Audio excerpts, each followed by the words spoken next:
Welcome to MUFON Midwest, where we discuss some of the most interesting UFO, UAP sightings in the heartland. MUFON field investigators and eyewitnesses share their amazing experiences with the public on this podcast. And now, here's your host for MUFON Midwest, Margie K.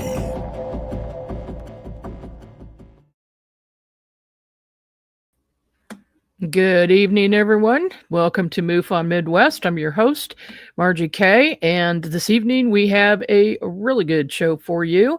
If you have any comments or questions, just put them in the chat and we will pop them up here. My guest tonight is Sam Maranto.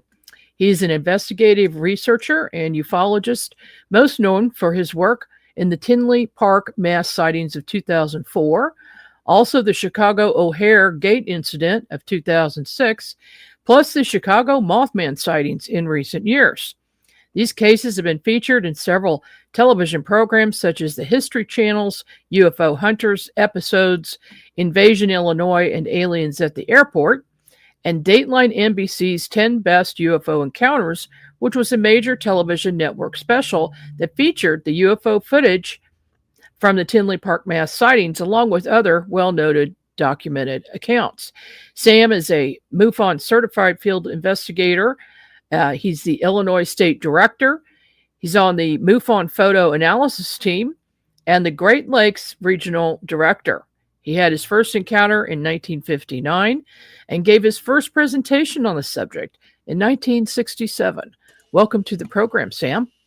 Well, it's an absolute pleasure to be there and get a chance to talk to a friend that I haven't been able to chat with in quite some time. And no better a place than being on this fantastic show of yours. Well, thank you so much for taking the time. I know you're a busy guy. Illinois seems to be a UFO hotspot. Do you have any idea why? You know, it is funny because we've had so many great cases, especially mass sighting cases, which you are aware of. One mass sighting case that most people don't know about is the Rockford case that took place actually on New Year's Eve, 1999, going into 2000. And that case in Rockford wasn't just isolated in Rockford. It was also seen in the border area of Wisconsin, all the way into the Quad Cities.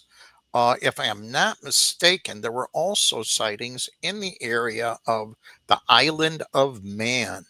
So there were many sightings, and we're talking not just a few people, we're talking hundreds, if not thousands of people during this period of time. And of course, this came right before the mass sighting, and I think it was a mass sighting by the number of people that we have so far that we could tell have seen it. The sightings of the police officers down in Millstadt, Dupo, by Scotts Air Force Base, and you know intimately going into Missouri, and spoke to one of the witnesses, very interesting gentleman, and we both had a chance to talk to him. And I think that was one great case. And it is multiple objects, not just one object. And that seems to be the same case in point that took place in Rockford.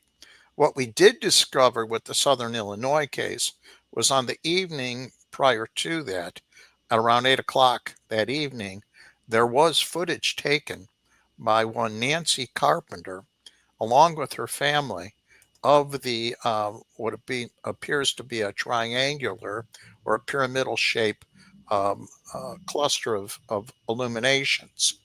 And what it does, which is so unique, is it arcs. One of the objects actually arcs over, and it appears to be at the apex, the one illumination, having a light extend out as if directing it. The very same phenomena was recorded in the Tinley Park sightings. Multiple witnesses seen it. We did have it recorded. One gentleman who was he's a defense attorney and a very good amateur astronomer. He noticed it and he was so taken aback when he was explaining it to me, he was very energetic in explaining that he has never seen anything like that. It was breathtaking. Wow. You know, when you see something like that, you never forget it. It's like it's just imprinted in your mind, and doesn't matter how many years later, you never forget it. And when you're talking to witnesses, if they seem like a credible witness, and and if they are, their story never changes, right? True. And here we have the video to support it. So we have evidentiary um, validation. And again, with mass sightings, you have the benefit, and this is why I like it so much, is you have a cross section of the demographic of the community. You have various vantage points. And luckily that these were taking place, the first being 1999, as I had mentioned, in Rockford, videos were taken. There were multiple different forms of video. We had many different types, as you recall. They were all fighting to be the premier form of camera and also recording. So we had everything from high 8 to beta, etc. So it was a little more complex when it came to analyzing and piecing things together. Same thing took place, of course, in Tinley Park. Yet when it came to Southern Illinois, we only had one photograph and one video. We had that police officer's photograph and then this video from Nancy Carpenter. So unfortunately, that was all we did get. The gentleman we both spoke to that one gentleman, um, was there. We have Mm-hmm. something here. Went hunting last weekend with a police officer from Tinley Park who saw the UFO.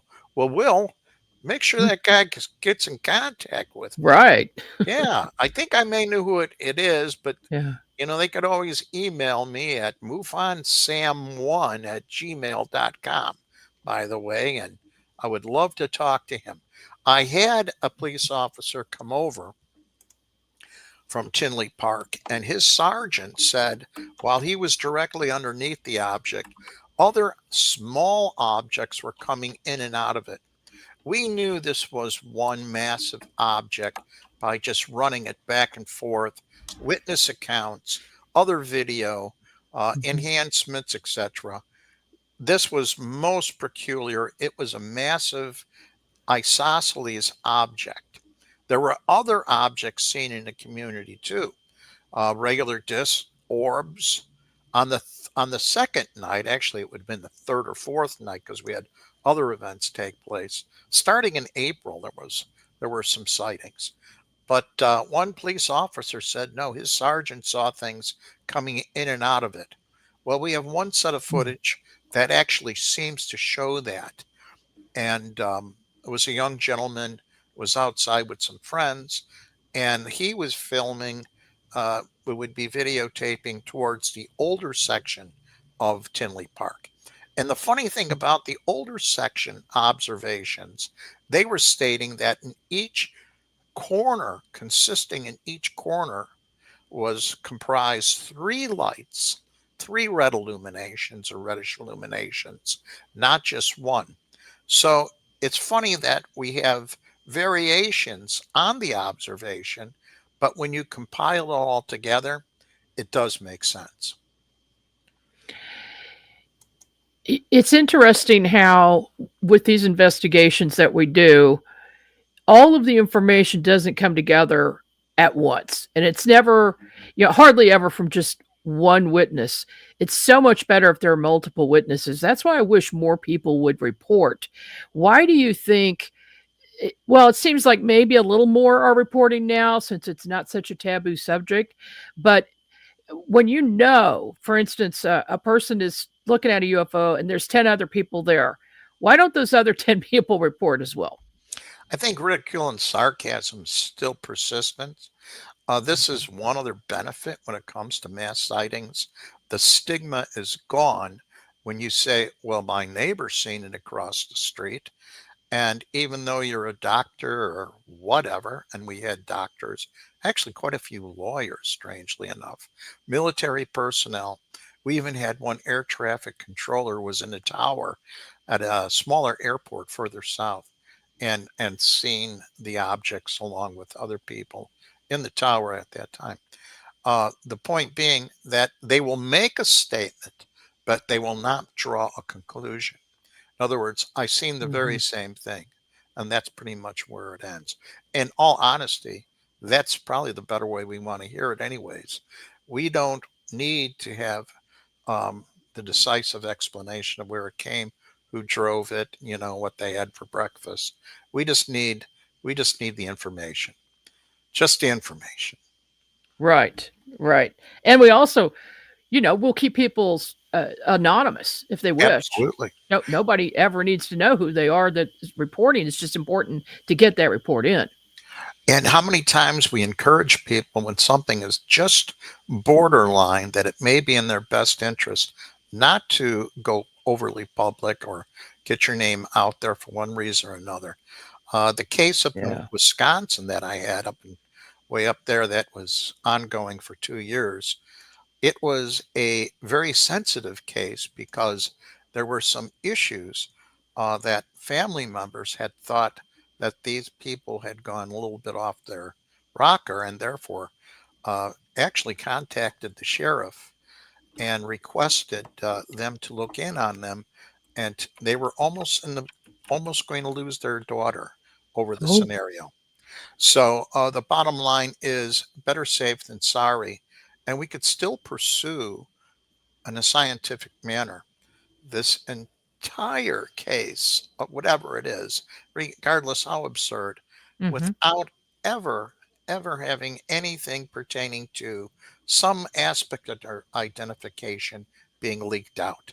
So that is something that we are proficient at and we do very well. We've been doing for a long time. Now, Sam, you got interested in the subject because you had an encounter in 1959. I Yeah, think our audience would like to hear about that. sure. I was a little tot, I think, at the time. Well, I was born in 54, so 59, I was 5 years old. And my aunt and uncle would take me up to their new place that they had built, a cottage up in the area near the Fox Lake, Stakey Bay area. And they lived on a channel that connected the lake. Well, the purpose of us going up there was twofold. They had to check on the basement because there was or it really wasn't a basement. It was just an area, a lower level, maybe 3 feet taller, a crawl space. But water was getting in there somehow. And he had a sump pump. So we had to go up there, and I heard that they just had a new well that was drilled. Well, being a young, you know, child interested in finding all these things out, I had to find out if there really was a well there and there was water. So I started dropping rocks down there. That really ticked my aunt off. And as wonderful as wasn't very good at hearing. She was hard of hearing and didn't have um, any sort of hearing aid. So she was yelling at me, and she said, "Sammy, go in the back and just stay and play in the backyard." So I went in the backyard, which was near, of course, the channel, and I started to try to skip some rocks, which I wasn't very good at, by the way. And I'm over there and I'm trying to skip rocks. And all of a sudden, an orb, a sphere, whatever you want to call it, a, a ball shaped object of light, which was self luminous, flew over my right shoulder, went across in front of me, went over into the neighbor's yard, over which was a fenced in area eventually. But I believe at that time it was a hedge of honeysuckles. Then it went up and back of a willow tree. And by the way, that willow tree is still there. It's got to be ancient. Hmm. And it flew up into the clouds. Well, when I looked at it, when this thing transpired, it went over me, I felt a whole electrical charge go through my body. And at Oh. first I thought, well, maybe I did something wrong and it's just, you know, the wrath of God getting back at me for dropping rocks down there. Oh. I didn't know if I don't know what type of category of sin dropping rocks down a well was, being a little Catholic boy, but I'm sure I was getting punished for something. Either way, when I looked down, my aunt was in front of me and she was yelling at me. And I'm like, what's wrong? She goes, where have you been? I go, I've been standing right here. And then I looked around. Everything was dark, as if hours had gone by. Oh And she boy. said that she was looking for me for I forgot exactly how long. And she said, I was back here. I looked in the spot. You weren't there.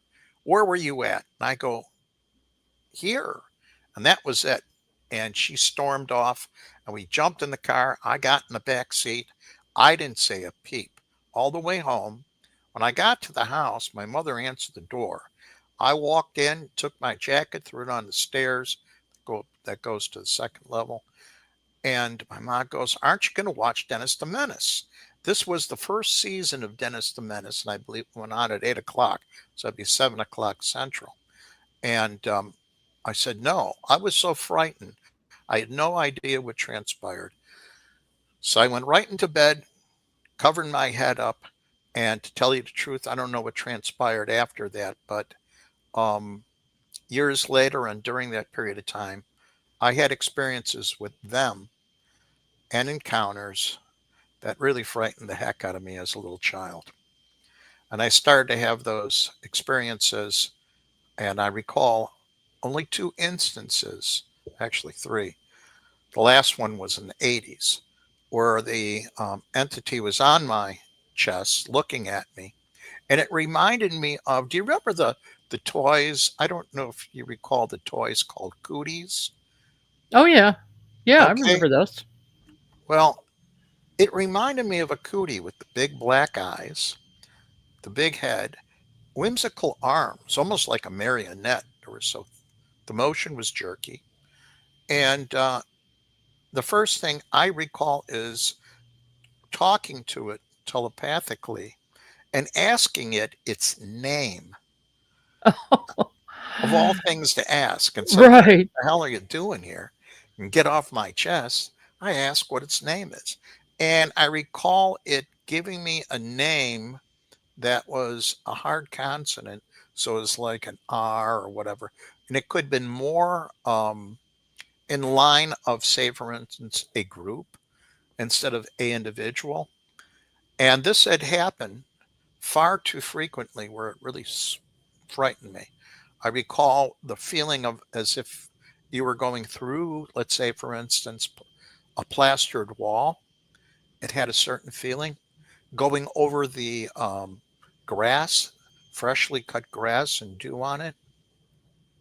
These are things I recall. Those are probably the two most or three most significant thing during those period of time. And this was a frequent occurrence. So it wasn't weekly or whatever, but it could have been probably every so many months. So one day I eventually had the nerve to ask my mom what they were. I said, whatever its name was, came last night again. And what is it or who are they? And she was washing the dishes and turned around, looked at me. She goes, it's your imaginary friend. And she said it just like a Oh. mom would. Uh-huh. And so I went outside and I told my friends that my imaginary friend came last night and I don't know what transpired, something I was communicating. And they said, well, and they started laughing at me. I go, why are you doing that? And they go, that's because you're crazy. You're dreaming this stuff up. I was really offended and very upset at my mother um, Mhm. because there was nothing imaginary about the whole incident. And actually, I wish it was.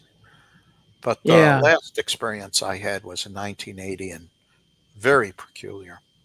We were married, Julie and I, at that point, and we had a house, and the room became self illuminated. And I don't know why. I was experiencing a lot of pain in places you don't want to experience a lot of pain. And I had to go to the bathroom. I got up and I opened my eyes, and the entire room was self illuminated. There wasn't one light on, nothing, no lights coming in from any source, but the whole room was lit up. I went into the bathroom and my pupils were dilated so big. It was like it was very peculiar. I got back out and I was so tired, and I said, and this is the honest to God truth. I says, I don't care what you do to me. You could even cut my head off. Just let me go to sleep and leave me alone. Next morning we wake up. Every battery in the house was dead, including the two batteries in the car. Oh, After discovering that, my neighbor came over and was pounding on the door. I went to the door and I asked him, what seems to be the problem, Bob? And he goes, you keep your UFO friends away from my house. oh, And I followed him out as he turns towards the to go to his front door, and I'm like, "What are you talking about?" And I had to corner him, and he says, "Do you know what happened last night?" And I didn't want to tell him what happened to me. right. And he says, "Last night, the conduit, the aluminum conduit that the electricity comes in, the main power comes in, burst into flames. They had a huge electrical fire." Oh And no. I think there was more to it. I think he's seen something because, first of all, he had no idea I had an interest in the subject. His children didn't know that I had an interest in the subject, nor did they know I had encounters with these things. And this was probably 1980 or 81, about 81, I would say. Uh, And that was the last time I had any issues with them. oh my goodness. Yeah. That's pretty wild because he's telling you, you tell your UFO friends to stay away. So I'm just picturing him seeing a UFO over your house. I have a feeling he saw something. Yeah. And we had activity in the area. In fact, it was June the 6th of 2000 that we had a sighting of a triangular craft that was seen in Lamont that traversed over our area. And we had crop glyphs in the field, crop circles, I call them glyphs. Beautiful display of the genuine articles.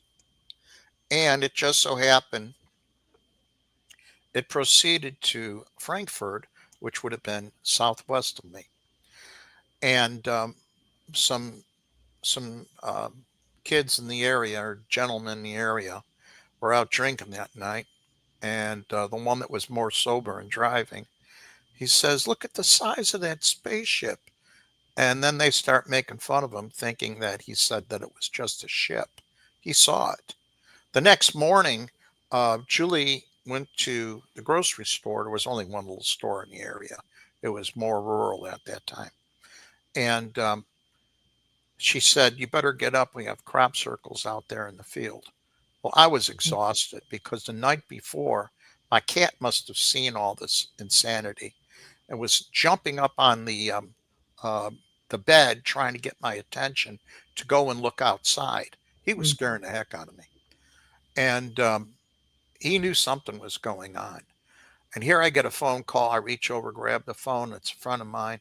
He says, "Get your butt out of bed. We got crop circles down the street." So he comes over. We drive off. We go down there. And oh, it was absolutely gorgeous. Inner lane, woven together underneath each other, interlocking, bent nodes. No, nothing broke. And in the Uh-huh. middle of one, actually about three of them, there was this tuft of wheat. And right in the center of each one, there was one little stem, and it was just bent. Such beautiful, it was beautiful. And he noticed that there were two trucks out there, two large vans that had the name of, he said it was a pizza company. And then he wrote down the phone number and checked it, and there wasn't such a company. No. So, yeah, it was very peculiar. And that property, um, those areas where the glyphs were actually at, it was hard panned. Now, hard pan, for those people that don't know the term, that's where you have it's so dehydrated that the, the clay in that area is like pottery. Nothing grows. The water just runs right off. Hmm. I took some samples. This was before I joined, or actually, I had just joined MUFON, and I wanted to get some aerial views, but we never had anybody get back to us. The gentleman who had gotten me on board wasn't available, and we were just collecting samples. And my cat ate the dang samples. What? Oh no. Yeah. Yeah, I was figuring I was gonna go to his litter box and see it glowing or something, but he Oh, ate the darn sample. but he lived through it. He lived through it. He He lived. died of Okay. cancer, strangely enough. Oh. So I don't know, but we do have photos somewhere. It was an excellent case, and out here, well, in Illinois, it seems like within the first 2 weeks of June, when the water table's just about right, that's just about when you're going to get anything resembling crop glyphs, and Mhm. it's been that way. We've had a few more, but not that many. Okay. Well, on that note, we're going to take a short break, and we'll be back in just a couple of minutes.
And we're back. You're listening to MUFON Midwest, and my guest today is Sam Maranto. He is from Chicago, Illinois, and he's the state director for Illinois and also the regional director for the Great Lakes region. How is that going, Sam, being regional director? Well, we're trying to get things coordinated for some events.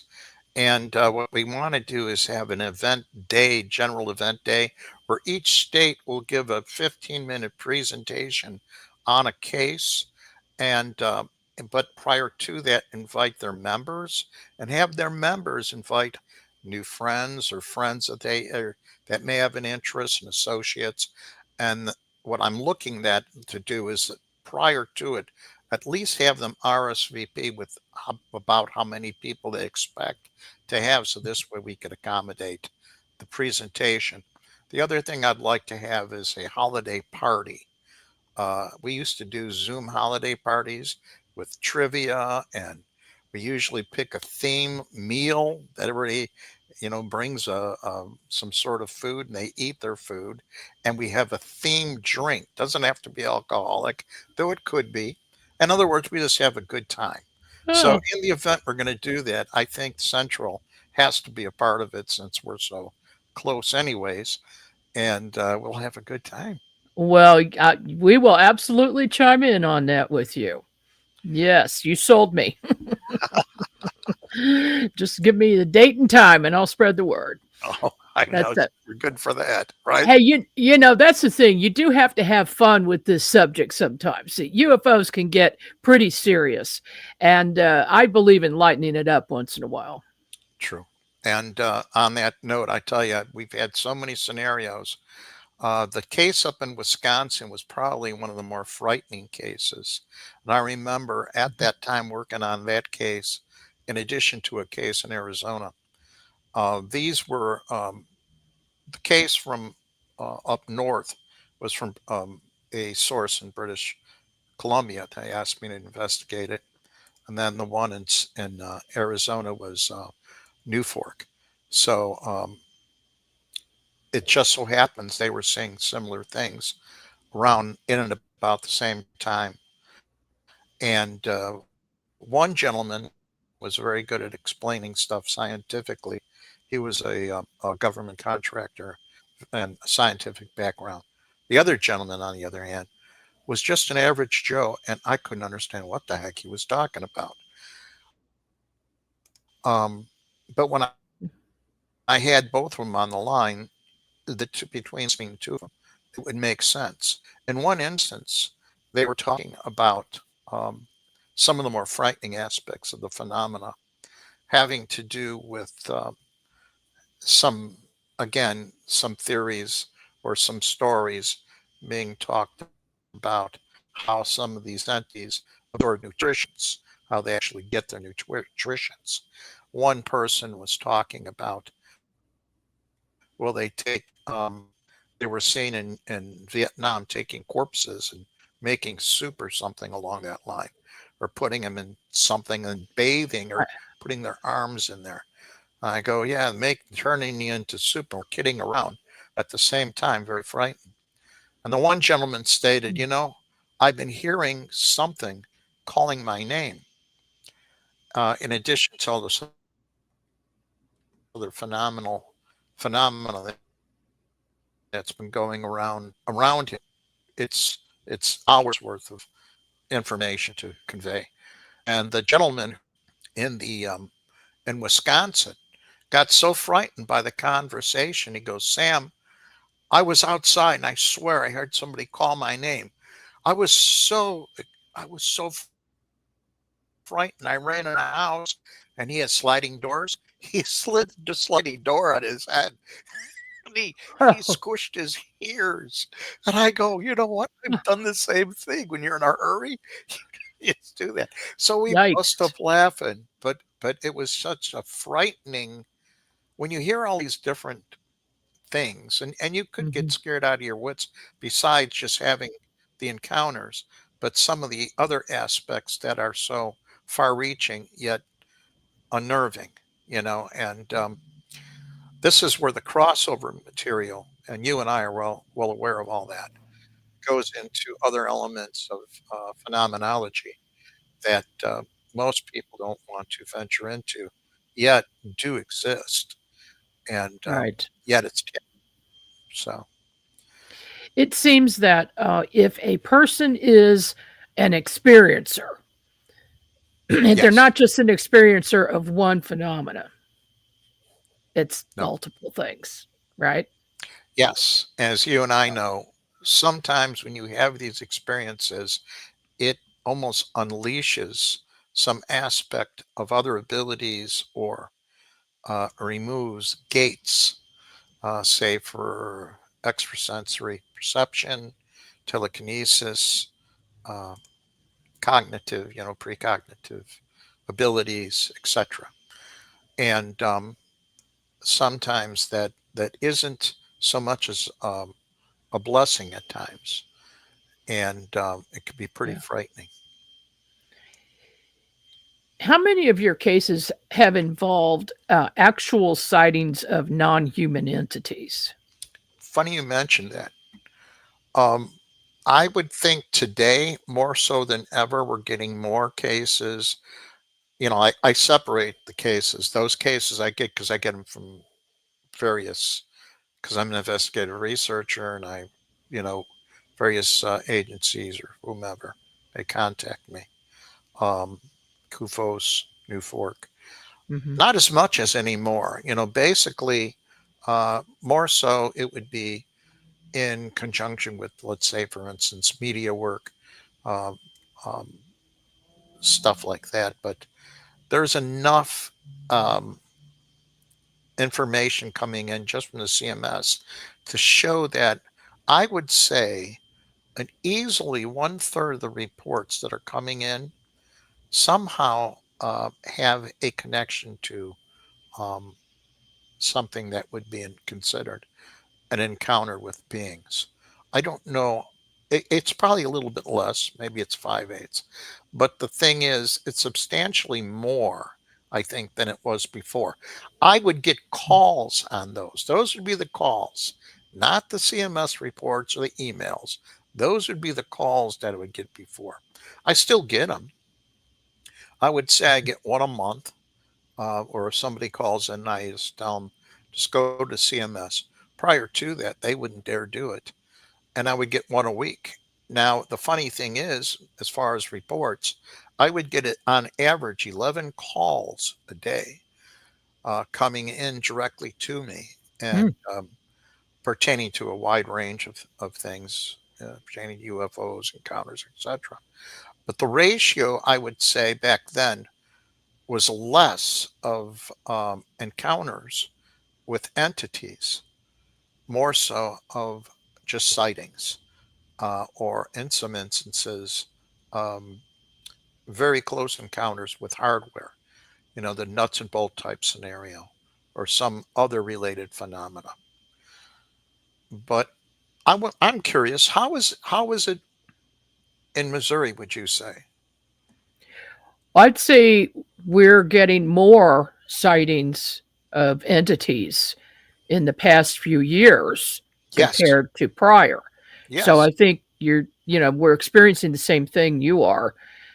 Uh, and I'm not sure what I'm not sure what the reason would be other than I do have a theory about that. Uh, it seems that people are becoming more aware and using their sixth sense more than they used to. A higher vibration, higher vibratory rate. And so maybe that is one of the explanations why they can see these entities, which, my idea is that they are interdimensional. What do you think about that? The interdimensionality is something I came into accepting as a much stronger than a possibility, but another one of the likely scenarios of what we're dealing with. The other thing is something that can manipulate the um, the appearance, almost like creating a hologram, but Mm, more convincing or able to actually um, manifest some other aspect to it that would be, say, quasi materialistic, where you could see it and you could almost sensorily experience certain things like taste, touch, or whatever with the phenomena, though it may not be totally manifest as a as something material. It's quasi, like something an in between. Now, how mhm, much of that is actual, genuine, or how much of that is just a matter of tapping into your brain at the same time and mhm, controlling it? And you know darn well they're capable, or at least some of these entities are capable of doing that. But when it comes down to, like, it has always been, it's for me, the explanation is quite simple. We're dealing with a multiplicity of phenomena, not a thing, but many different things. And there are things that are so far reaching that we can't even contemplate what it is, because more so, we first have to come to a better grips or better understanding, I should say, as to what we are, who we are, and why we are. And that's what I think the phenomena centers. When it all boils down to it, it centers around that. Yeah, I agree with you on that. We do have a question. Did you ever come to a conclusion on the St. Clair 2000 mass sighting? Oh, yes, it's not a blimp or a B-2. And the I finally had a witness come forward who was the officer at the desk officer that night, and gave an gave his personal experience, seeing it, talking to the tower, and knowing for a fact that many officers did see it, but they didn't put it into the logbook. Okay, for Mm, fear of wondering what they would have to deal with thereafter. But I did get that. And the other thing is, there are so many witnesses on that case. The blimp idea, which I heard, doggone it, I forget the gentleman who said that. It was really too far out there to even take into consideration. mm, And the other thing is, now that we knew that we had a chance to examine the Nancy Carpenter uh, footage. I was supposed to actually receive a copy of it, never did. And the Nancy Carpenter footage was given to the History Channel, and they were supposed to give it to me because I was a consultant for the end of the first season and the second season, full season. I was in, I think I worked on 5 episodes there and in two, but I never got a copy of it. So, no, it wasn't a blimp. We know that definitively. And there were multiple objects, one being a rectangular object looking like a house. And that's what Noel saw um, at his putt putt golf course mhm, and reported in Highland. And then we had 2 cases up here right before that in Plainfield, Illinois. And the gentleman described exactly what was seen by another witness that I had, who had seen the object earlier in the vicinity. Um, and that was on the 2nd of January. And he was with his stepfather, who was retired Air Force intelligence and had just been at Scotts Air Force Base at a commissary. And they were driving home late at night, going back to Missouri. Very good drawing, and that is a MUFON case.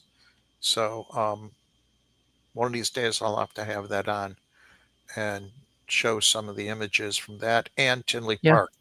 I was reluctant to show Tinley Park um, information because that currently is being used for a broadcast, a show in that's going to be seen.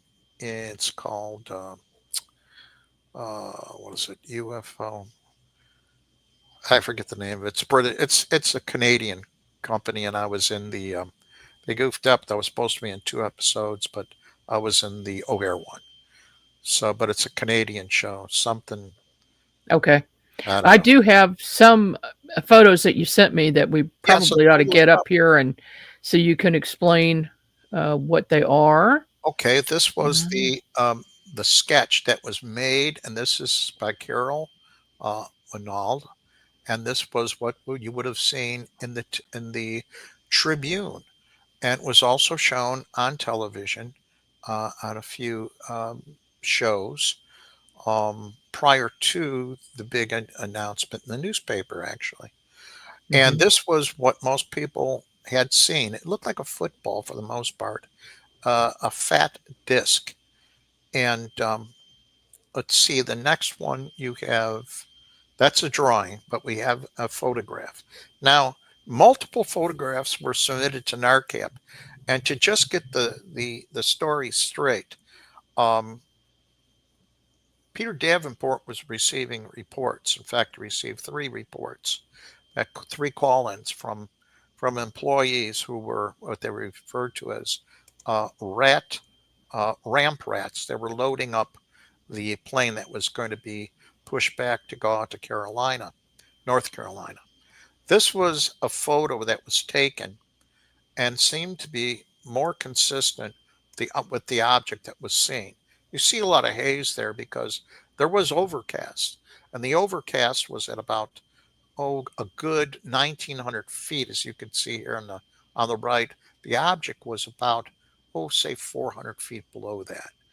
And, they were saying, the explanation was it was a lenticular cloud.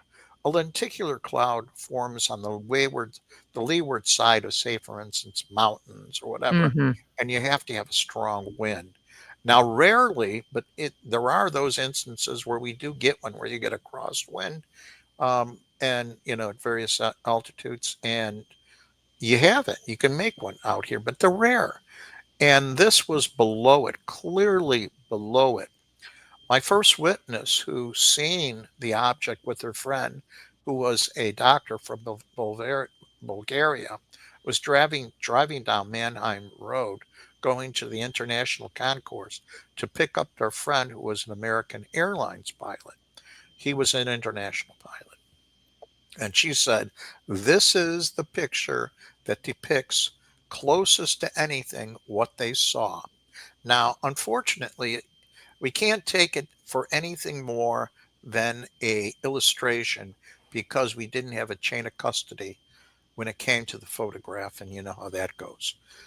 But it is interesting, and I'm going to tell you a little bit more. So she got out, her and her friend got out at the concourse and noticed other people independently, lots of people independently, not just observing it, but filming it and taking photographs. They took their reading glasses and tilted them so they get a better view. And then in an instance, this object shot through the sky. And it wasn't straight up, it was a little slight angle. And when it did so, it left a gaping hole in the sky all the way through to the perfectly clear sky above it, which would be 6,000 feet above that location, Mm-hmm. which is pretty interesting. Now, here is the tower. And when Sue, who was a manager, called Dave, I believe was the gentleman up there, and asked him if he was able to see anything. He was an air traffic controller and manager, and he wasn't able to see it. Well, Dr. Rodiger, a good friend of mine who worked on this also, um, he noted that the overhang he figured out and the angle of where they were at, they would not have been able to see it. They would have only have been able to see it if they were outside of that confined area. Oh, right. Now, I had another case that came in. It was the next year. That was 2006. 2007 was really when it broke loose as far as people learning about it. This was some months afterwards, obviously, a year and some months. A gentleman was walking out on his patio to have a cigarette in Naperville, and we had this plow cloud or this wall of cloud come in. And as it was moving in, as you could see, it's actually further out in the distance, quite some distance. And where that yellow circle is, there's this object there. And he says he's there and he's watching this thing fly in and out and around this whole thing, the whole cloud. And he called his neighbor out. And the both of them are standing out there watching it. And as it got closer, he was able to discern the shape of it. And here's the image of, on the next picture, of a blow up of it. And as you could see, it looks like a plump disc. And as you can see in back of it, that dark area is displacement. It is going through the clouds, displacing the humidity. And that's what it looks like when you have that much displacement. Now here we have a photo I clipped out of that other image from O'Hare, and I tried to see if there was some similarity. This is more so looking edgewise, where that one is more of a little bit of an angle. But there are some characteristics that I think they shared. So what I did is I made a transparency, and on the next image, I did a layover. And I'll be doggone if it doesn't seem to have Yeah. some sort of similarities. Uh-huh. Looks like a disc. Yep, a nice plump disc. Wow. And both doing the displacement. One in back of it, one as it shot through the clouds to leaving a gaping hole, which they thought was, of course, a hole punch cloud. Hole punch clouds, I've actually seen one form. They're beautiful. If you have enough humidity, if you have enough, if let's say the ceiling of the cloud, or the top of the cloud, not the base, is high enough where it's cold enough, and an area of it will freeze, then you will have those ice particles that will be ever heavier fall down and actually cause a pluming effect and punch. It's usually circular, and it'll punch through, and it's absolutely gorgeous. It's like feathered and plumed, like looking at a rain, coming down at a distance, but even more dramatic. It's beautiful. I seen one actually appear on Route 88 when I was driving. No, it was Route 55, and at the intersection where 88 goes, or 355 goes over, and it was northeast, and it was appearing right then and there. Absolutely gorgeous. And of course, I didn't have a darn video to record the stupid thing, so this way I could say, no, this is what that looks like, versus what these people were saying. The object was below it, shot through it, not the other way around. Amazing stuff, Sam. You've seen so much in your years with MUFON and on your own and for other organizations. I'm sure we could probably talk for about 10 hours straight here without stopping. But what's next for you? Do you have any shows coming up? Any events? Speaking engagements, strangely enough, I was asked to speak at the 50th anniversary of Night of the Living Dead. It's like some horror event of all absurd things, right? Whoa. They wanted someone to speak about UFOs, and of course, some of the people putting it together knew me. One gentleman's a friend, so I'll be there. And then, of course, Bill and Jackie are going to be there. Dr. Bill. Oh yes, he'll be the there. Mothman. Yep. Yeah. And so we haven't seen each other since April, and we have another event up in Wisconsin. That's going to be in May. I have some other local speaking events. As far as anything media-wise, that one thing I did for a Canadian broadcast company. Doggone, I forget the name of it. Fairpoint Film was the name of the producers. But I'm working on a few other things. Hopefully, I have 4 books in the work, and sure need to finish one of them. But a lot of what I'm trying to do right now has to do with trying to cross the borders and trying to build bridges with people who have such deep beliefs that they won't accept the possibility that we are not alone. Well, we're making a little bit of progress with that. So good luck. Good luck with that.